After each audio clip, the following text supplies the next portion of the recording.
Welcome, and prepare to journey back to a time of gilded cages and whispers, to a story that refuses to be silenced. The axe had not yet fallen, but in her heart she had already died 100 times. Catherine Howard stood barefoot on the scaffold, her breath misting in the cold morning air, like a final prayer she had no right to utter. 19 years old, barely more than a child, she was already a widow of dignity, of innocence, of history. They say she was shaking. They say she knelt with grace, begging for forgiveness. Yet history always speaks louder than girls, and it rarely listens back. She was the Queen of England, and she was about to be erased. To understand how a crown became a shroud, how a girl became a ghost within her own name, we must return not to a grand throne room, but to a broken hallway filled with forgotten girls and locked doors. Catherine was bane into noise. The household of the Dowager Duchess of Norfolk was no true home.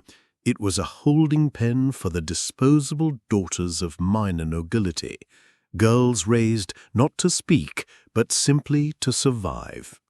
Catherine was one among dozens, a Howard of little perceived use. The house itself reeked of overboiled meat and hidden secrets.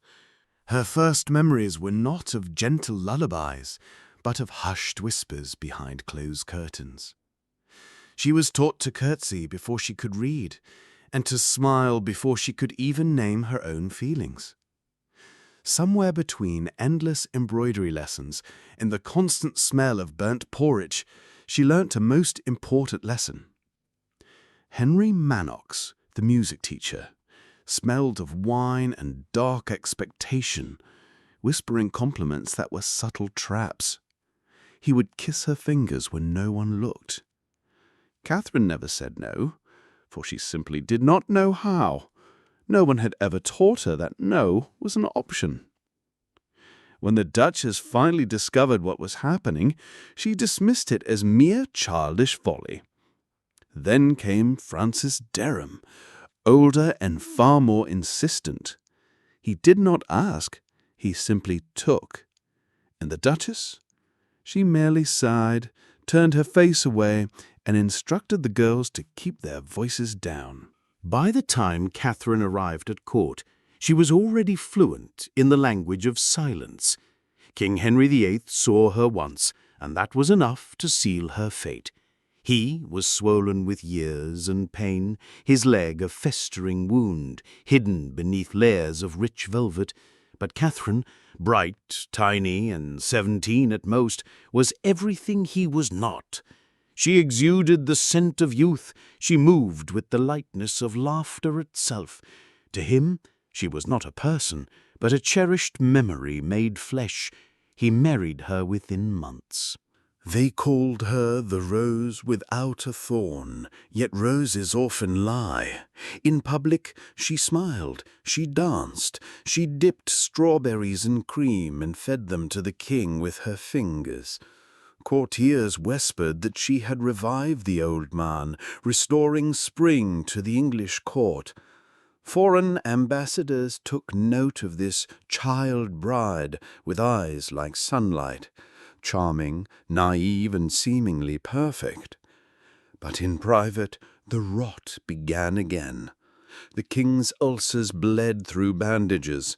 His moods cracked like old marble. Catherine learned to mask her disgust with a veneer of devotion. She kissed his hand, listened to his endless stories, and every night she curled into sheets that smelled of iron and vinegar, praying he would fall asleep before he touched her. Then, inevitably, the past returned. It began as a trickle of gossip. A chambermaid mentioned a name, Derham.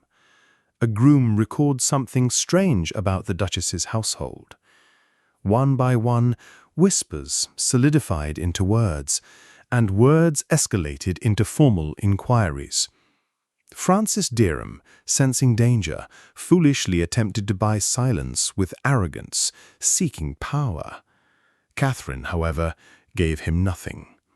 The king's council began to circle, and Archbishop Cranmer delivered the devastating news to the king with trembling hands. Catherine had not come to court pure. Worse, she had kept secrets. Treason, they called it. Adultery, high crime against the crown. Yet no one bothered to ask why a girl raised among wolves might not have known the rules of sheep. She was locked in her rooms, not yet the tower, no, not yet. But the very walls seemed to have changed, growing cold and watchful. Guards now observed her every move. Her maids wept in silent despair. Food arrived without warmth, a stark reminder of her isolation. Catherine, still barely more than a child, sat beneath gilded ceilings and waited for her name to become a death sentence. She wrote letters, pleading her case, confessing only what she understood. Historians would later dissect her words, debating her guilt, but Catherine was not writing to be remembered. She was writing simply to stay alive. And then, inevitably, the tower came. Stone, iron, cold. She was taken at night, without procession or crowd, only the sound of hushed footsteps and whispers. They placed her in the very same rooms her cousin Anne Boleyn had occupied before her own execution. The chilling symmetry was lost on no one. 2 queens, 2 wives, 2 girls made to smile for a king who tragically mistook desire for love. The tower has no clocks. Time itself seems to break there.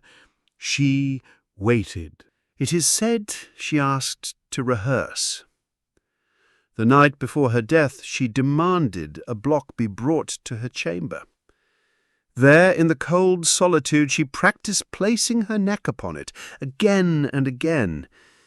It was a girl preparing for a grim state performance in which she had no lines, only a final, irreversible exit. The next morning, the sky was a solemn grey. She wore a plain gown, devoid of any royal embellishment.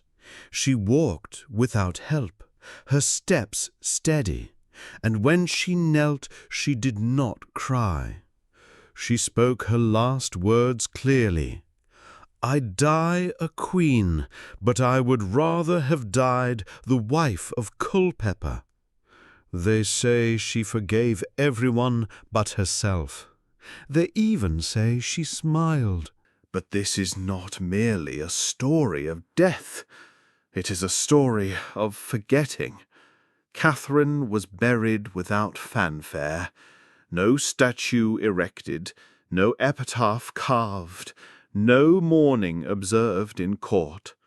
Henry remarried within months. The court danced again, and the world swiftly moved on. As for Catherine, she vanished, not just from memory, but from the official record itself. Her name was scraped from paintings, her letters hidden away in archives, her very existence reduced to a mere paragraph in the annals of royal scandal. But history, like ancient stone, has its cracks, and through them ghosts sometimes seep. Children visiting the tower report seeing a pale girl pacing. Tourists often feel a sudden, inexplicable cold. Guides whisper tales of a queen in white, walking barefoot, always rehearsing her final moments. The rumors surrounding Catherine did not cease with her death. In fact, they multiplied. A maid swore she saw Catherine's ghost kneeling in her cell hours after the execution.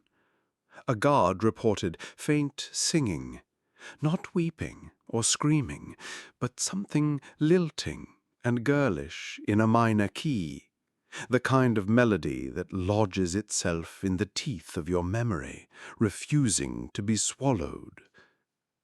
Yet the real haunting was not confined to the tower.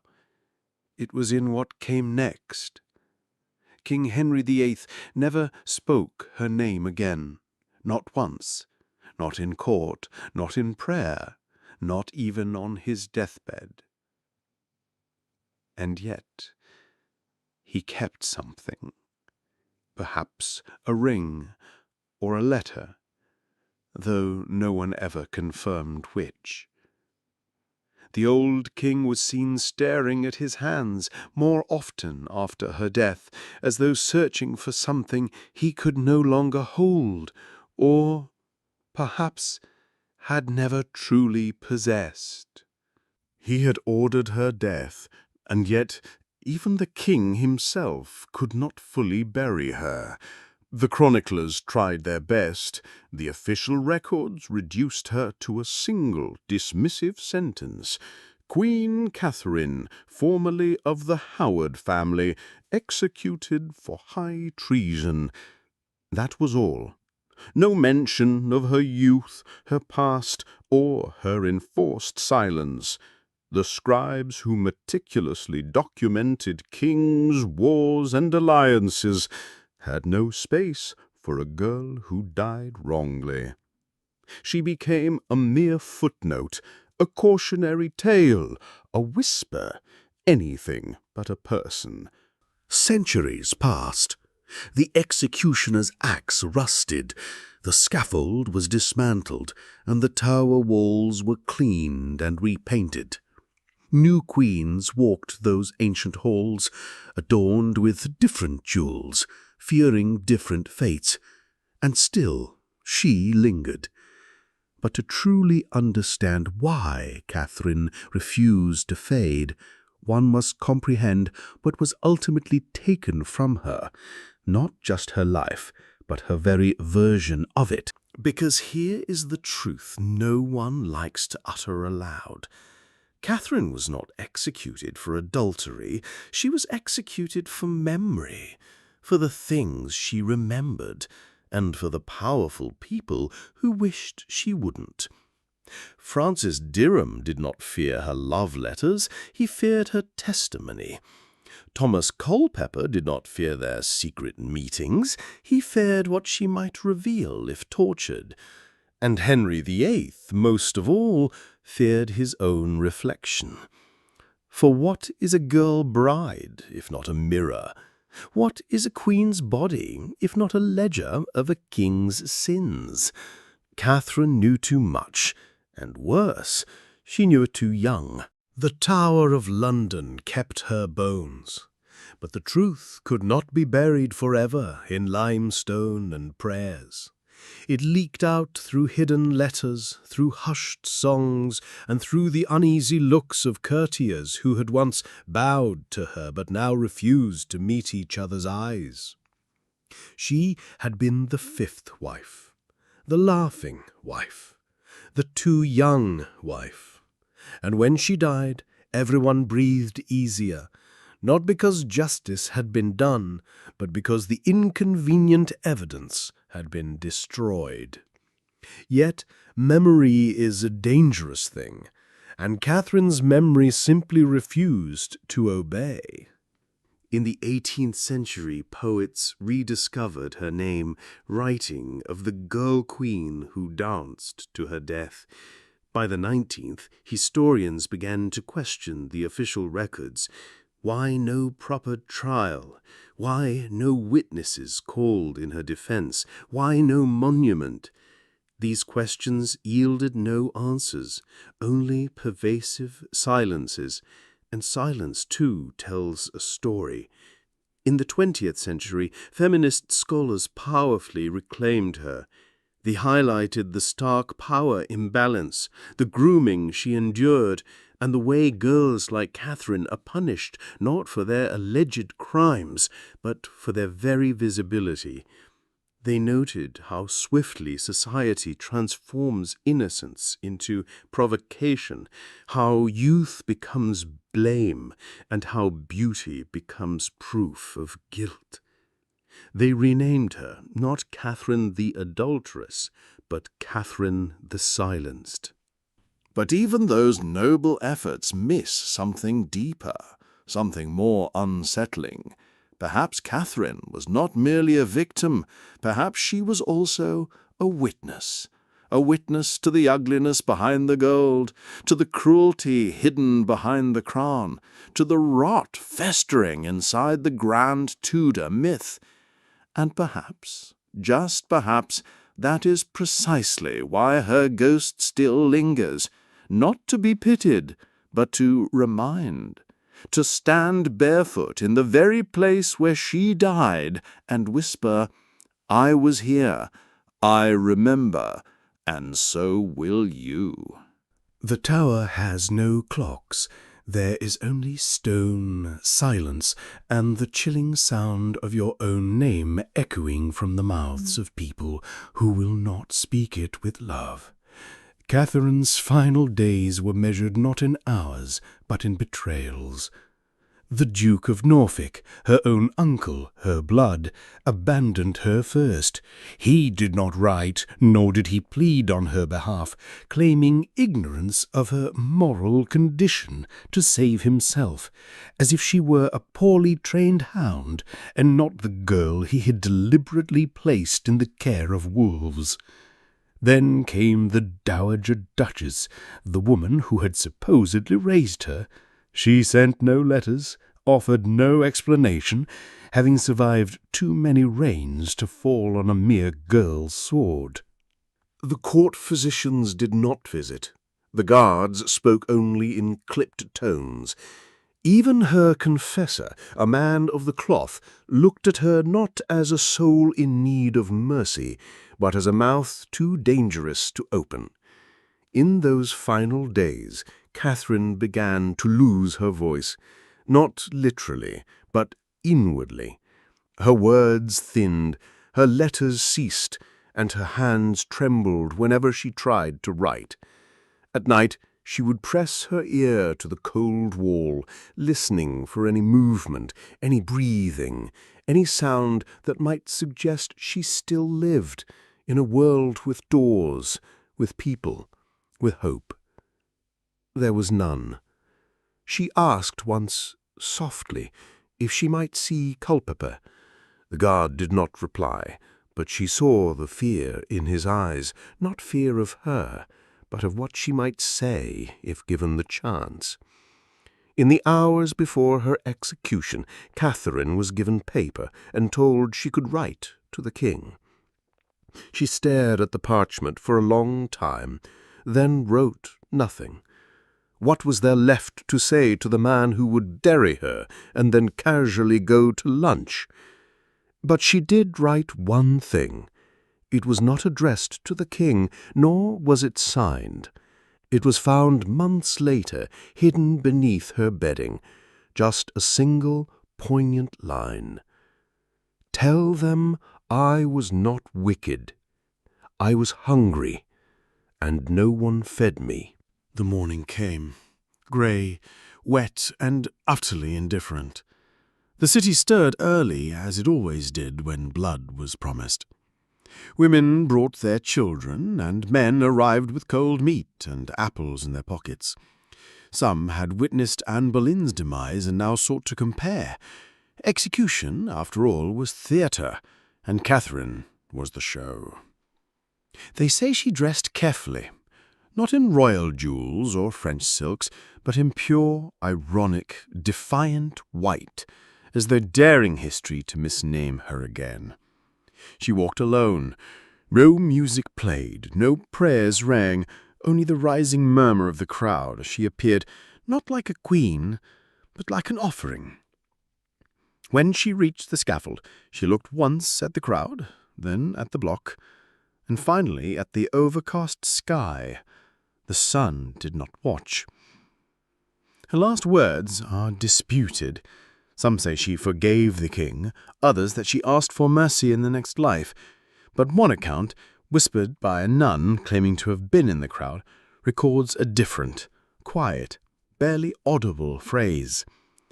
"I hope he remembers me." The axe was sharp. They had made sure of it. She was gone in one swift stroke, blood soaking the straw beneath the scaffold. The crowd sighed, neither in grief nor relief, but simply at the conclusion of a grim spectacle. They dispersed. Later that very day, the king went hawking, laughing loudly once when the bird missed its prey. He did not speak of her, not that day, nor ever again. But she remained. She remained in the tower, where children still feel inexplicable chills. In the chapel floor, where her bones rest beneath anonymous stone. In the letters she never sent, and in the poignant question she whispered just moments before death. "I hope he remembers me." But the real twist, the profound irony, is this: we do remember her, and perhaps that is what frightens history most of all. Not that she died, but that we still hear her, still feel her breath in the cold air of February, still wonder what it truly means for a girl to die at 19, not for what she did, but for what she was allowed to become. The day after her death, the scaffold floor was scrubbed clean, her white gown burned, the straw discarded, and the execution block returned to storage. There was no state funeral, no solemn procession, no tomb engraved with her name, no eulogy in Parliament. Just a body, wrapped simply in linen, lowered beneath the cold stone floor of St. Peter ad Vincula, beside her cousin Anne Boleyn. Another queen executed, another wife silenced. Their graves had no markers then, just cold slabs, just dust, just absence. The court went on. Breakfast was served, letters were read, and Henry, still king, still swollen with divine right, never once mentioned her name again. He married again the next year, Catherine Parr, older, wiser, Protestant, the kind of wife who knew how to survive. But even she did not speak of the girl who came before her. Catherine Howard had not just been executed, she had been unwritten. And yet the problem with silence is that it echoes. At first it manifested in small things: a maid dismissed without cause for whispering the Queen's name, a guard transferring out of the tower citing bad dreams, a priest refusing to walk past the chapel alone. Then the stories began. A pale figure in white, barefoot, walking the halls, the inexplicable smell of rosewater in the Queen's chamber, though no flowers had been placed, whispers, breaths, cold hands. But these were not mere ghosts. This was something deeper, something older, memory refusing to die. In the decades that followed, portraits of Henry's wives became popular in noble homes. 6 frames, 6 faces. Yet Catherine's portrait, the real one, was lost, or perhaps deliberately destroyed. No one is truly sure. A few images, surfaced over the centuries, claimed to be her, but none were ever confirmed. Some say it was a deliberate act, that no one wanted the people to remember her face, because to remember it was to remember the lie. Historians later attempted to tidy her story, labeling her foolish, frivolous, promiscuous, a silly girl, a lusty Howard, a mistake. Even as late as the 20th century, textbooks dismissed her as immature and morally lax. But moral laxity was never punishable by beheading, not for men, and certainly not without trial. The truth was this: she died because she was seen. She died because she had a history and a body that made powerful men profoundly uncomfortable. She died because her story, if left intact, would have shattered their illusion of control. For Catherine Howard was not a villain. She was a mirror. And kings, above all, hate mirrors that speak back. But then something shifted. In dusty archives, scholars began to unearth forgotten letters, tantalizing fragments, and fleeting mentions in court records. An unsigned note, tucked away in a stack of Privy Council papers, offered tiny clues, quiet resistances. Slowly, painstakingly, her voice began to reassemble. In 1840, when the chapel floor was renovated, for the first time in centuries, someone finally wrote down the names of those buried beneath it. Anne Boleyn, Jane Boleyn, Margaret Pole, and at last, Catherine Howard. No grand plaque, but a name, a whisper made stun. Opera composers invoked her tragedy. Novelists reimagined her life, feminist historians reframed her narrative, and through it all, ghost stories kept her alive in ways the crown never could silence. She became myth, then martyr, then something even harder to kill. A question: what if she had lived? What if she had spoken freely? What if history had truly listened? We will never know the answers to these questions, but we do know this. In a palace built on legacy and blood, she left a profound crack in the wall, a subtle flaw in the grand tapestry, a discordant note that doesn't quite harmonize with the anthem of empire. And once you hear it, you never unhear it again. Catherine Howard was not truly forgotten. She was buried alive in a suffocating silence. But silence eventually breaks, and when it does, it doesn't scream in anguish.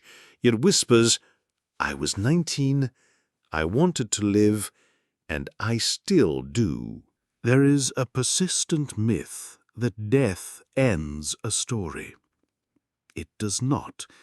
It merely hands the pen to someone else.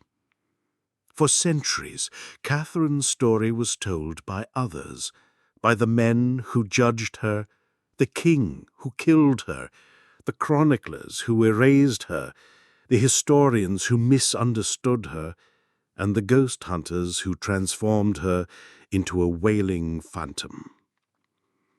But what if she does not want to wail? What if she truly wants to testify? Think of her not as a queen, not even as a girl, but as a voice. A single voice in a vast palace built to muffle all dissent, and yet she spoke. Not in grand speeches, but in her very survival, in ink on paper, in the creak of old floorboards, in the moment when your breath catches in a place it shouldn't, and in the question that follows you out of a museum, out of a textbook, and into the night. What did she see? There is no romance in her ending, no noble sacrifice, no tragic love story wrapped in violins. There was only bureaucracy and blood. A young girl, utterly alone, punished for things she was never allowed to understand, much less explain. And yet her story cuts deeper than those of heroes ever do, because she is real, and she wasn't supposed to last, but she did. She should have disappeared, but she didn't. She should have become a mere rumor, but instead she became a profound reckoning. In every generation, there is someone who is told, "Be small, be quiet, be grateful someone loves you. Be anything but difficult." Catherine was all those things until she wasn't. and that is why she died.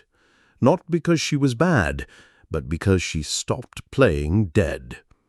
What lingers now is not pity, it is recognition. You know her. You've seen her in a girl walking too fast at night, in a woman nodding through a meeting, hiding her fury behind her smile, or perhaps in yourself, when you chose to survive instead of scream. Catherine is not just a ghost. She is a warning, and a signal that forgetting is not harmless, that history has fingerprints, and that power, left unchecked, always circles back to silence the one who dares to say no. They wanted her gone, utterly erased. Instead, they got a legend. And that, truly, is the real revenge. Not haunting, not horror, but the impossible, undeniable fact that we are still speaking her name. Catherine. Not merely a queen, not just a wife, not even solely a victim, just a girl who died in white and steadfastly refused to vanish. The walls breathed. That was the first thing she noticed in her confinement. Not the scuttling rats, nor the dampness, not even the biting cold, just that the walls, once solid stone, had taken on a rhythm. Inhale, exhale, inhale, exhale. And every time they did, they seemed to whisper, "How did you get here?" She tried to count the days, but soon lost track. Then she tried to count her prayers, but gave up. Eventually, she stopped trying to count anything at all. The room was too quiet, save for the constant clicking of her nails, on the wood, on the stone, on her own skin. Anything to remember that her body was still hers, until it wasn't. They brought her food, sometimes warm, sometimes not. Once there was blood on the bread. She didn't ask, and they didn't explain. She dreamed often, but never of escape, only of stairs, always the same ones, a spiral staircase that led downward forever, her legs growing smaller with each step until she was crawling, and even that was too much. Then came darkness, followed by screaming, but not her own, someone else's. One morning the guard brought her a mirror, a tiny shard of polished silver in the bottom of a bowl. It was a mistake. She saw her own face and either laughed or cried. The sound came out wrong, like something cracking. She whispered to the cold floor, "I think I'm a story now, but I don't know who's writing it." She wrote one last time, this time on the cold stone wall, scratched with a spoon. 3 words. Not a prayer, not a curse, not a plea, just, "I was here." When they finally came for her, she did not scream. She simply turned once to look at the wall and smiled, as if she had already read ahead in the script and accepted the inevitable ending. We return now, not to the cold stone of the tower, but to us, to the reader, the viewer, the world that consumes tragedy like opera. Because here is the truth. We love doomed girls. We romanticize their fragility, their mistakes, their poor choices. As long as they die before they age, before they become loud, before they learn how to wield power instead of merely pleasing it. Catherine was perfect for us. She died pretty, she died young, she died conveniently. And in doing so, we made her into everything but herself. There is a particular room in the Tower of London.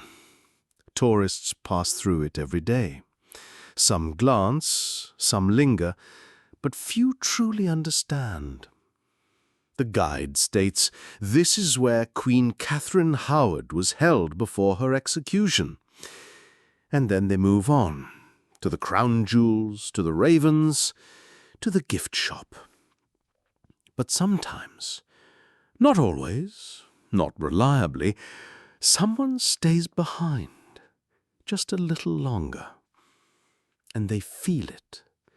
The cold spot on the floor, the pressure in the chest, an impossible ache, like remembering a memory that isn't truly their own. Because she is still there, not as a ghost. No, ghosts wail and scream. Catherine does something far worse. She waits. Not for rescue, not for pity, not even for justice. She waits for someone, just one person, to understand what was truly taken from her. Not her crown, not her body, not her life, but her voice. The crown never apologized, and the history books never truly wept for her. Even the stories that attempted to reclaim her so often rebuilt her as something she never asked to be. But she is patient. Time does not frighten the silenced, for they know how to count by centuries. Now in this age of blinding light, incessant noise, and overwhelming digital clamor, we claim to know so much. Yet there are still girls like her, still metaphorical rooms with no doors, still voices being rewritten in real time. And Catherine, she doesn't need to haunt them. She is in them. She exists in every girl who learns that being pretty means being punished, in every woman called foolish for loving too fast, and every survivor who was told you should have known better. But now we know better, and knowing changes everything. When you speak her name now, not from history books or as mere gossip, but in truth, you are undoing something profound. You're returning something that was stolen. You're making her real again. Not as a saint, not as a scandal, not as a wailing ghost, but as Catherine. A girl, 19, laughing too loudly, loving too fiercely, and dying far too soon. She was not born for tragedy. She was brutally pushed into it. And she is still waiting for us to pull her out of that forgotten silence. So when you walk away from this story, do not say she haunts the tower. Say instead that she haunts silence. And may she haunt every silence we allow to continue, until someone finally whispers back, "I hear you." May her enduring whisper remind us of the stories that deserve to be heard, and may your own rest be peaceful and profound.